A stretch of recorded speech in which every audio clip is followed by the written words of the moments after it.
buenos días, estimado Máster Carlos Iván Franco Hernández. El día de hoy voy a exponer el tema número 38, titulado como Criterios de clasificación viral, replicación viral y genética viral. Mi nombre es Leisel Estefia Uceda Contreras y junto a mi compañera Rebeca Eunice Flores Hernández hemos preparado este tema que es muy fundamental para comprender cómo los virus logran multiplicarse, adaptarse y en muchos casos causar enfermedad. A continuación, vamos a empezar. Dando continuidad, tenemos lo que sería la introducción, que acá los virus son organismos infecciosos microscópicos mucho más pequeños que los hongos o las bacterias, por lo que necesitan invadir una célula para reproducirse. En la presente investigación se describirán las diferentes categorías en las que se pueden clasificar los virus y los criterios que se toman en cuenta para ello, siendo el Comité Internacional de Taxonomía de Virus el agente encargado oficial de actualizar cada una de las clasificaciones. Luego tenemos lo que sería el objetivo general, que es indagar acerca de los diferentes criterios de clasificación viral, replicación y genética viral, virus, ADN y ARN. Como objetivos específicos tenemos categorizar la clasificación, estructura y simetría que define a los virus, describir los procesos de replicación de los virus, analizar la génica de los virus ADN y ARN. Como bien sabemos, clasificar para ayudar al diagnóstico y al control. Replicación para lo que serían las muestras dianas y terapéuticas. Y la genética para que explica la aparición de lo que serían las variantes y las vacunas. Como podemos observar, seguidamente tenemos propiedades generales de los virus. Los virus son los agentes infecciosos más pequeños. Su tamaño va de casi 20 a 300 nanómetros de diámetro y contienen un solo tipo de ácido nucleico, ya sea RNA o DNA en su genoma. El ácido nucleico se encuentra rodeado por una cubierta proteínica. Está envuelto por una membrana constituida de lípidos, ¿verdad? Bueno, antes de hablar de lo que sería la clasificación y la replicación o genética, es muy fundamental e importante pues comprender lo que serían las propiedades generales de los virus, ya que estas características básicas son las que van a poder determinar su comportamiento, su forma de transmisión y pues la manera en que producen una enfermedad, ¿verdad? Para empezar, vamos a tener lo que es su tamaño y su simplicidad, que como bien sabemos, los virus son los agentes infecciosos, pero más pequeños que conocemos, ¿verdad? Con tamaños entre 20 y 300 nanómetros. Pues para ponerlo en perspectiva, hay que tener en cuenta como por ejemplo un cabello humano que mide entre 80.000 y 100.000 nanómetros de grosor, ¿verdad?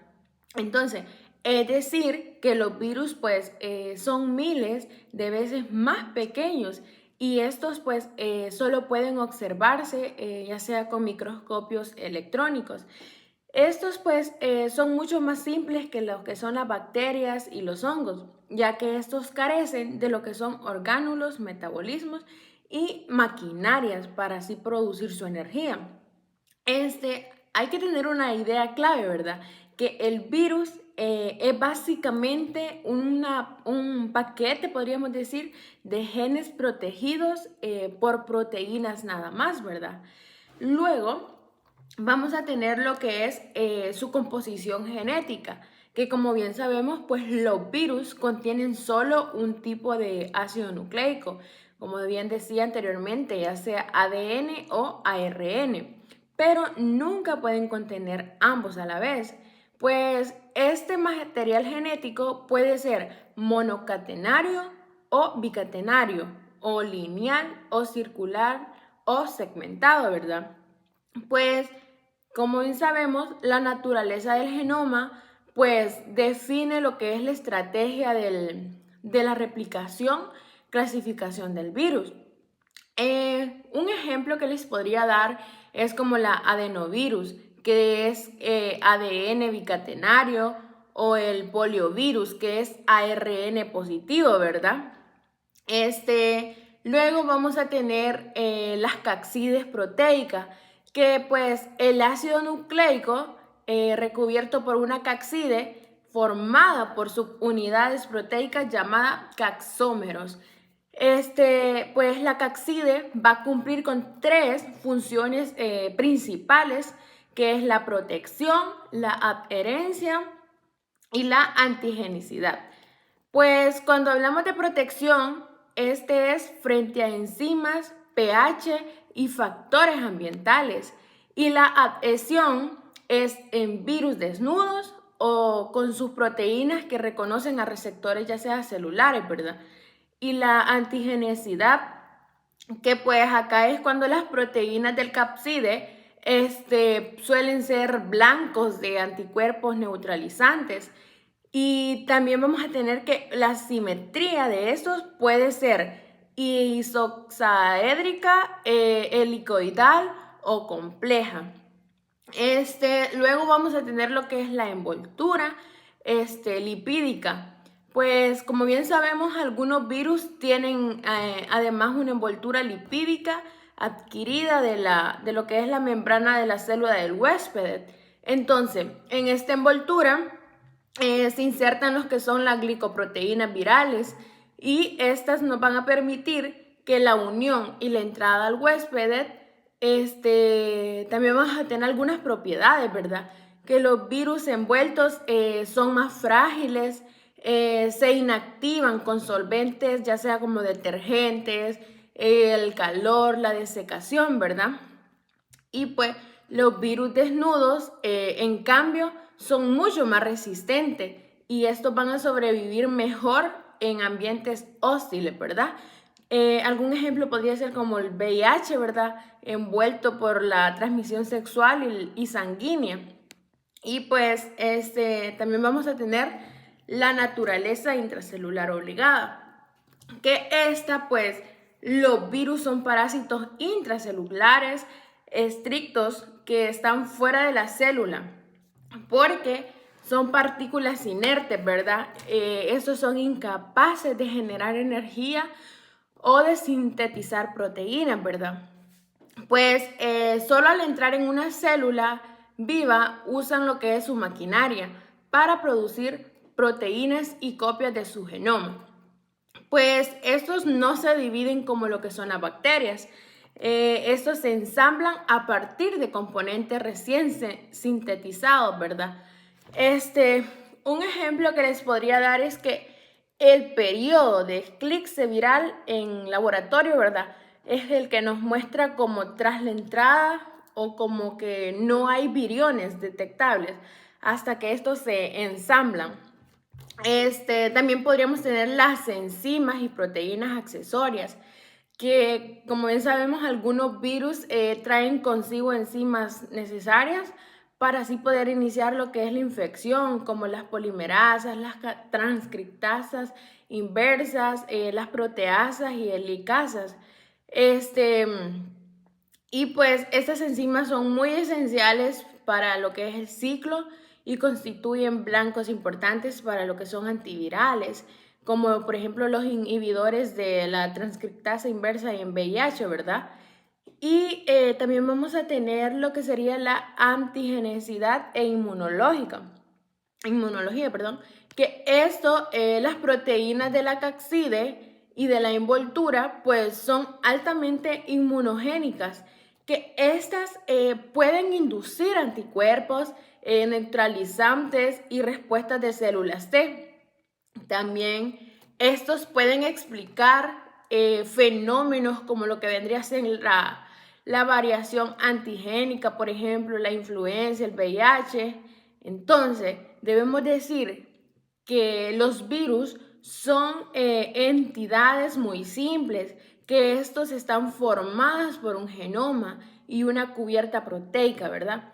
Y pues que a veces con envolturas lipídicas también, pues que su tamaño es diminuto y que su carácter de parásito intracelulares o obligados a a lo que vendría a ser la composición de su capside o de su envoltura, porque estas van a ser las claves para poder determinar cómo se transmiten, cómo infectan y cómo podemos combatirlo, ya sea con vacunas y antivirales, ¿verdad? Tenemos la clasificación de los virus. Tenemos que todos los seres vivientes pueden ser parasitados por virus. Los virus pueden clasificarse de acuerdo a sus hospederos, formas de transmisión, estructura, presencia o no envoltura, simetría, propiedades físico-químicas, tipo de características de sus genomas y lugar de replicación. Se pueden clasificar según diferentes criterios, entre ellos el hospedador, que infectan como vertebrados, insectos, plantas o bacterias. Por ejemplo, el virus de la rabia, que en vertebrados, los arbovirus como el dengue en insectos, el virus del mosaico en plantas y los bacteriófagos en bacterias. Pues tenemos que los virus se pueden clasificar de muchas formas y no existe un único criterio absoluto, sino que se combinan en lo que vendrían a ser varias características, como por ejemplo tenemos el tipo de ácido nucleico, el ADN o ARN, de doble o simple cadena, ¿verdad? Lineal o circular, ya sea segmentado o no segmentado. Pues este es uno de los criterios más importantes porque determina cómo se replica el virus. También vamos a tener lo que sería la presencia o ausencia de envoltura lipídica, que los virus envueltos como influenza o VIH son sensibles a lo que sería detergentes, éter y desecación. Los desnudos, como los adenovirus o poliovirus, son más resistentes porque estos pueden transmitirse por vía fecal o ya sea por vía oral. También tenemos lo que sería la simetría de la capside, ya sea de helicoidal, isocaédrica, que esta es pues muy compleja. Esta forma va a depender de cómo se organizan lo que serían los taxómeros. También vamos a tener lo que sería el hospedador natural y tropismo tisular, que acá pues hay virus que infectan bacterias, bacteriófagos, otras plantas como los insectos, animales, humanos, hasta incluso dentro de lo que son los humanos, algunos son hepatotropos, otros pueden ser neurotropos o etcétera, ¿verdad? También tenemos lo que sería un modo de transmisión de manera respiratoria, digestiva, sexual o ya sea por sangre y por artrópodos. También en lo que serían las propiedades físico-químicas, pues hay una resistencia a lo que sería el calor, a lo que sería el pH, que son muy solventes, ¿verdad? Y en lo que sería el lugar de replicación, pues sabemos que la mayoría de virus de ADN pues se replican en lo que sería en el núcleo y a salvo de excepciones como los proxivirus. En cambio, lo que sería la mayoría de virus ARN lo van a hacer, pero lo van a hacer en lo que sería el citoplasma. Y seguidamente tenemos la siguiente diapositiva, como ya les mencionaba, ¿verdad? Anteriormente, la clasificación de los virus. Pues acá tenemos de la forma de cómo se dan, que es forma de transmisión, es como la estructura, tenemos funciones y propiedades de las proteínas, de la capside, tenemos la presencia o no envoltura, tenemos la simetría y las propiedades físico-químicas. Lo que ya les mencionaba anteriormente, ¿verdad? Pues que estas son las principales características de los virus y que primero vamos y miramos lo que es su forma de transmisión, que es decir, como les decía, es como cuando pasan de un huésped a otro, pues que luego su estructura, que aquí pues es lo que incluye la cápside y en algunos casos la envoltura, ¿verdad? También miramos lo que es las proteínas de la cápside, que esas como que cumplían con unas funciones importantes como proteger el material genético, ya les mencionaba, y permitir lo que era la entrada del virus a la célula. Y pues que también ahí se analiza si el virus tiene envoltura o no tiene envoltura, ya que eso va a influir mucho en lo que es la resistencia en el ambiente, ¿verdad? Y como otros aspectos claves que les mencionaba anteriormente, que era la simetría, que se refería a la forma en que estaban organizados los taxómeros, ¿verdad? Y su estabilidad frente al pH, en lo que serían las propiedades físico-químicas, ¿verdad? En las temperaturas, los solventes, y prácticamente sería como que lo mismo, ¿verdad? Tenemos lo que sería familia, subfamilias y géneros de los virus. Como podemos observar, les he dejado el siguiente cuadro, lo cual incluye lo que sería familia, género, especie. Pues como bien sabemos, los virus se clasifican en diferentes niveles jerárquicos, como lo que es familia, que la familia se encarga de agrupar virus con lo que son características comunes, como lo es de estructura y genoma, como por ejemplo los que terminan en viridae, ¿verdad? Pues la subfamilia es una subdivisión dentro de una familia que termina en virinae.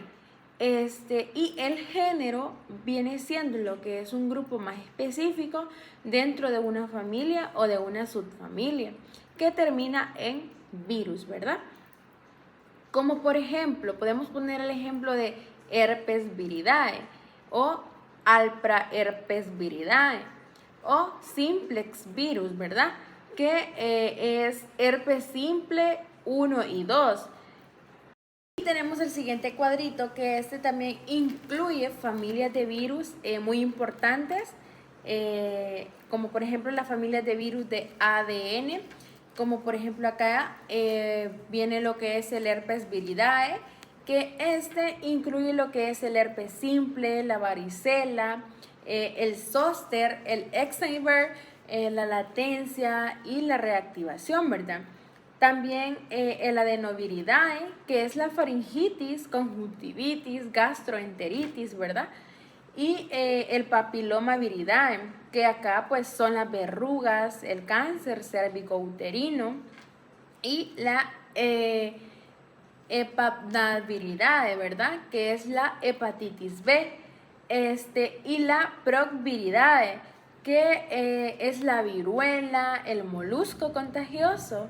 Y también podemos observar lo que serían las familias de virus de ARN, que también son muy importantes, como lo que es la picornaviridae, que es la poliovirus, la hepatitis A, la rinovirus, ¿verdad? La flaviridae, que es el dengue, es el Zika, es la hepatitis C. También el coronaviridae, que es el SARS-CoV-2, o sea, coronavirus, que es el ortromiroviridae, que es la influenza. También tenemos lo que es el paramyxoviridae, que es el sarampión, la parainfluencia, el SR, ¿verdad? Y también tenemos lo que es la rhamdoviridae, que es la rabia, ¿verdad?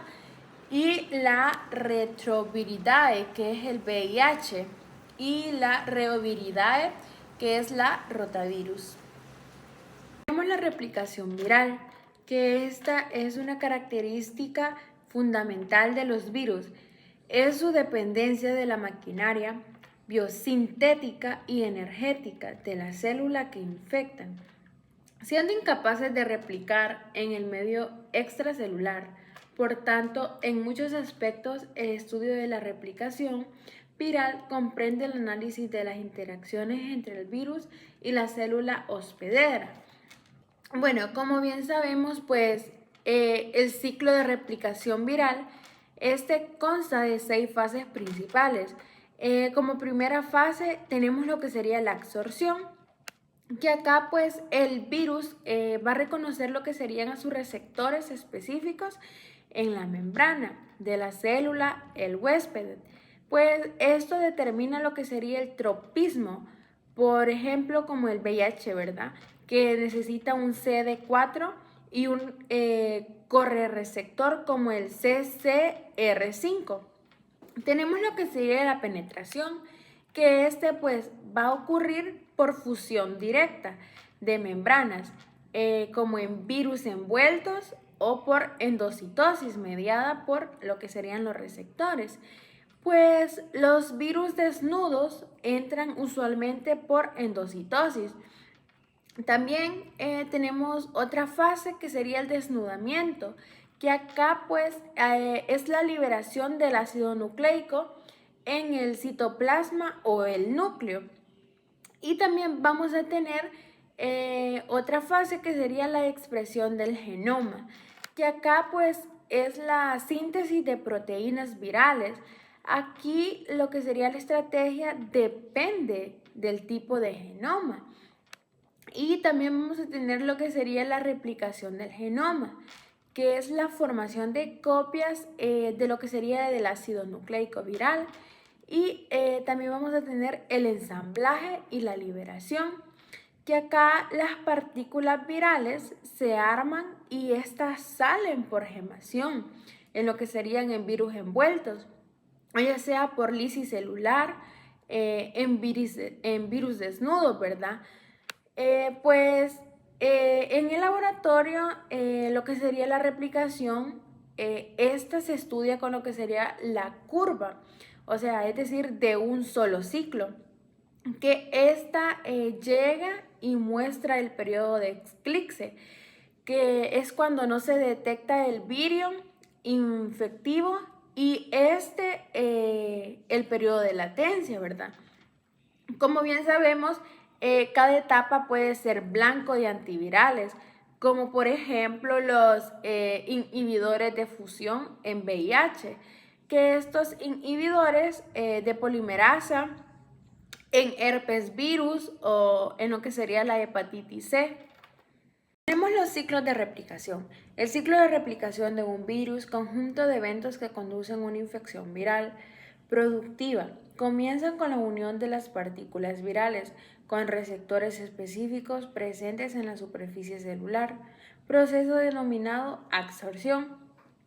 Esta interacción inicial es seguida por la etapa de penetración que permite la incorporación del material genético viral de la célula. Como podemos observar, tenemos absorción, lo que sería penetración y desnudamiento. Cuando hablamos de lo que sería absorción, esta pues es una definición como la unión de una proteína de lo que sería la capside, o es decir, de la envoltura a un receptor específico en lo que sería la membrana celular. La importancia de este receptor es que va a poder determinar su susceptibilidad y su tropismo, como por ejemplo los hepatocitos o los linfocitos en el CD4+, como lo que mencionaba el VIH, como en el CD4 más CCR5, ¿verdad?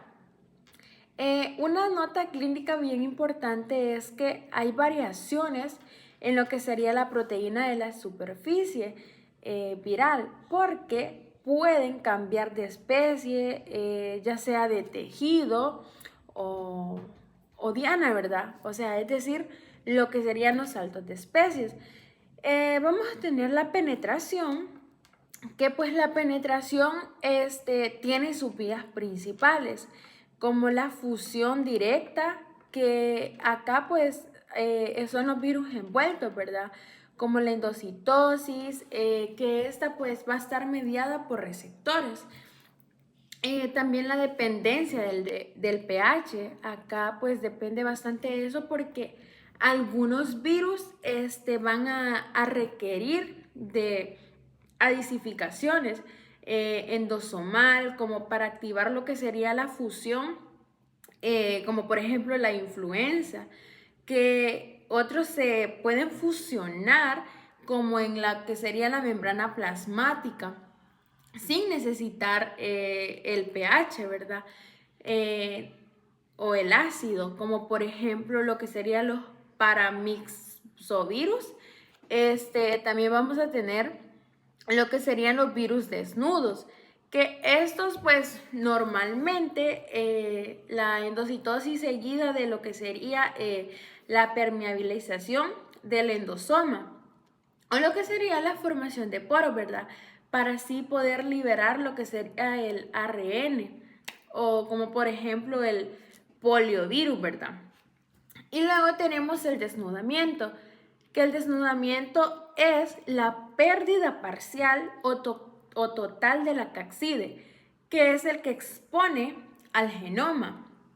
Pues no siempre se va a liberar de lo que sería el ácido nucleico libre, pues a menudo queda asociado a proteínas nucleoproteicas.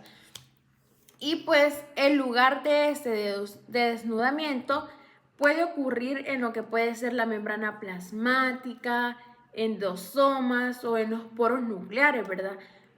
Algunos ejemplos podrían ser como los adenovirus, herpesvirus, que estos transportan lo que es el capside al poro nuclear. Y las consecuencias de esto es que el genoma pues queda listo para ser transcrito o traducido según su naturaleza, ¿verdad? Ya sea el ADN núcleo o ya sea el ARN citoplasma o exección. Tendríamos lo que sería expresión y replicación del genoma. Los procesos de biosíntesis intracelular de macromoléculas virales comprenden la expresión del genoma a través de la síntesis de las proteínas virales, para lo que previamente deben generarse los correspondientes RNA, mensajeros RNA, la replicación del genoma viral a través de la síntesis de moléculas progénicas del ácido nucleico viral. Bueno, una vez que el genoma viral está en lo que sería en el compartimiento correcto, el virus debe expresar sus genes, es decir, que tiene que producir ARN mensajero y lo que serían proteínas, y así replicar su material genético para poder generar lo que sería genomas hijas. Pues la estrategia para estos procesos pues dependen fundamentalmente del tipo de genoma, ¿verdad? En términos generales podemos agrupar los virus en tres categorías, que serían los virus con genoma de ADN, los virus con genoma de ARN y los virus con transcripción inversa.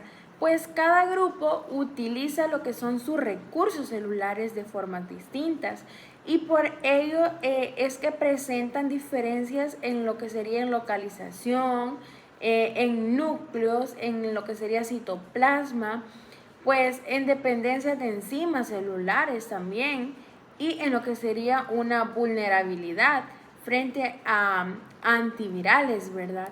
Y eso sería todo de mi parte y seguidamente los dejo con mi compañera. Buenos días, licenciado. Mi nombre es Rebeca Eunice Flores Hernández y voy a continuar con la exposición con el virus con genoma DNA.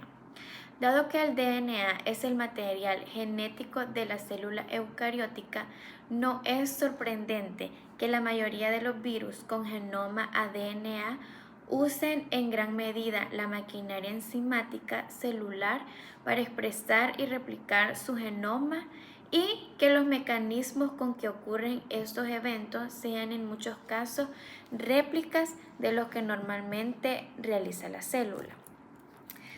La mayoría de los virus con genoma de DNA se replican en el núcleo celular, utilizando la maquinaria enzimática de la célula. Generalmente, primero expresan los genes tempranos, como las proteínas necesarias para la replicación, luego los genes tardíos, como las proteínas estructurales. Tenemos unos ejemplos de los virus con genoma DNA, que es el adenovirus, el herpesvirus y el papilomavirus. Y hay una excepción importante que son los poxvirus, que estos realizan todo su ciclo en el citoplasma. Bien, ahora seguiremos con virus con genoma ARN. Dentro del grupo de los virus con genoma ARN se da la situación inversa a la descrita para los virus con DNA.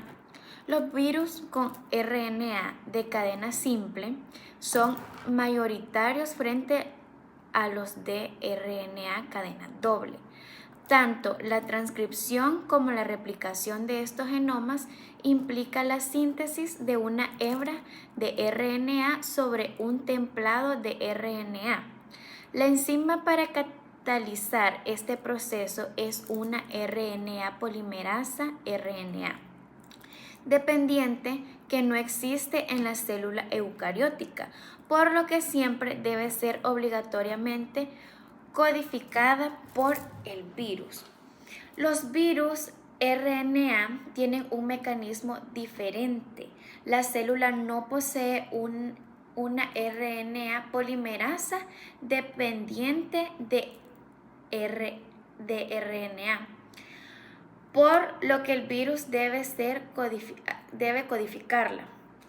En un virus RNA de polaridad positiva, el genoma funciona directamente como RNA. Y en los RNA de polaridad negativa, el virión debe llevar consigo la polimerasa para generar el RNA. En los de doble cadena, como los reovirus, también se necesita polimerasa viral. Vamos a hablar acerca del virus con transcripción inversa. Dentro de los virus con capacidad de infectar células animales hay dos familias en las que hay una etapa de transcripción inversa, es decir, la síntesis de una cadena de DNA a partir de un templado de RNA catalizada por la enzima transcriptasa viral inversa. Estas familias son Retroviridae, que contiene el VIH, el HTLV, con el RNA más diploide. Estas usan transcriptasa inversa para generar el DNA y se integran al genoma celular como provirus. Y el Hepanaviridae, que es la hepatitis B, con DNA circular parcial.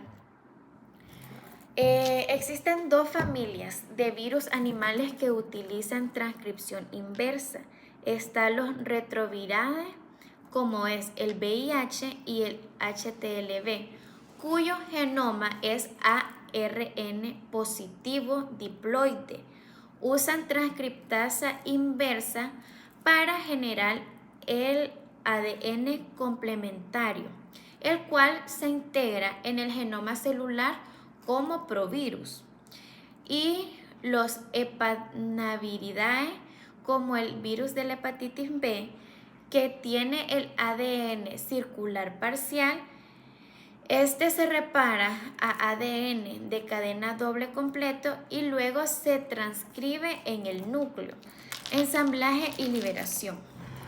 El ensamblaje de los virus ocurre de manera distinta según su capside. Los capsides icosaédricos se forman primero y luego incorporan el genoma.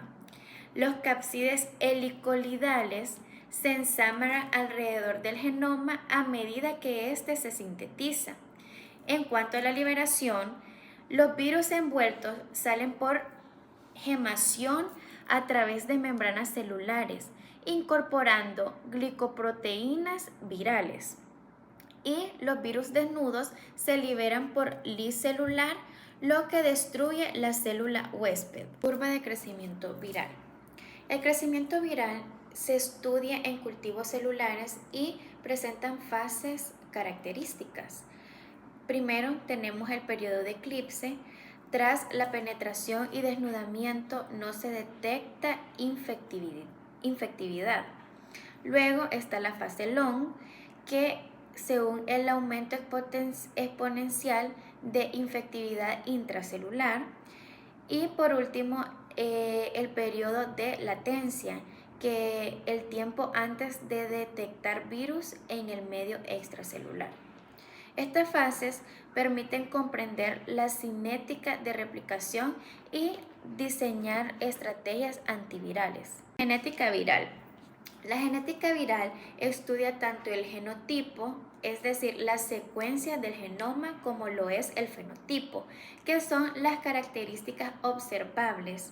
Las diferencias genómicas permiten distinguir cepas, tipos, variantes o mutantes. Gracias a los sistemas virus-célula, se lograron grandes avances en biología molecular, ya que los virus han sido modelos clave para comprender la transmisión y la expresión de la información genética. Cambios genómicos y mecanismos. Los virus presentan variaciones genéticas por diferentes mecanismos. Existe la mutación, que son según los cambios en la secuencia nucleotídica. La recombinación está en el intercambio de información genética, y la reasociación o reassortment, que es una mezcla de segmentos en virus con genoma segmentado, como lo es la influenza. Estos procesos son la base de la diversidad viral y explican fenómenos como la resistencia a antivirales o el surgimiento de nuevas variantes. Interacciones genéticas entre virus. Entre los mecanismos de interacción genética tenemos la recombinación homóloga, presente en adenovirus, herpesvirus y poxvirus. El reassortment, que ocurre en virus segmentados como el ortomixovirus, reovirus, arenavirus y bunniavirus. Y la complementación, en la que el virus defectivos se ayudan mutuamente para replicarse. Virus que contienen ADN. Algunos ejemplos de virus que contienen ADN son el parvovirus, que estos son pequeños y de ADN monocatenario lineal, sin envoltura, que se replican en células en división. Luego tenemos el adenovirus, que es de ADN con doble cadena, sin envoltura. Estos causan infecciones respiratorias y conjuntivales. El papilomavirus es de ADN circular, sin envoltura, asociado a verrugas y con el cáncer. Y el poliomavirus, estos igual son pequeños, resistentes, capaces de producir tumores en algunos hospederos. Ahora los virus que contienen ARN. Entre los virus que contienen ARN encontramos el picornavirus, que estos son muy pequeños, de ARN positivo, también sin envoltura, resistentes al éter, y uno de los ejemplos es el poliovirus. Luego tenemos el anelovirus, que estos son viriones pequeños y coseadéricos sin envoltura, con un ADN monocatenario circular negativo. Estos ejemplos muestran la gran diversidad de los virus en cuanto a genoma y estructura. Mutaciones en virus. Las mutaciones son cambios en la secuencia nucleotídicas y pueden ser puntuales, inserciones o deleciones y rearreglos. Las consecuencias de estas mutaciones incluyen alteraciones en la patogenicidad del virus y resistencia a los antivirales. Por eso, entender la mutación es clave en epidemiología y desarrollo de fármacos. En conclusión, los virus son los agentes infecciosos más pequeños, compuestos por un solo tipo de ácido nucleico. Son parásitos intercelulares estrictos, Se multiplican únicamente en células vivas y presentan una enorme diversidad de estructuras y mecanismos genéticos. La clasificación, la replicación y la genética viral son los aspectos esenciales para comprender cómo se comportan los virus, cómo producen enfermedad y cómo podemos combatirles mediante diagnósticos antivirales y vacunas.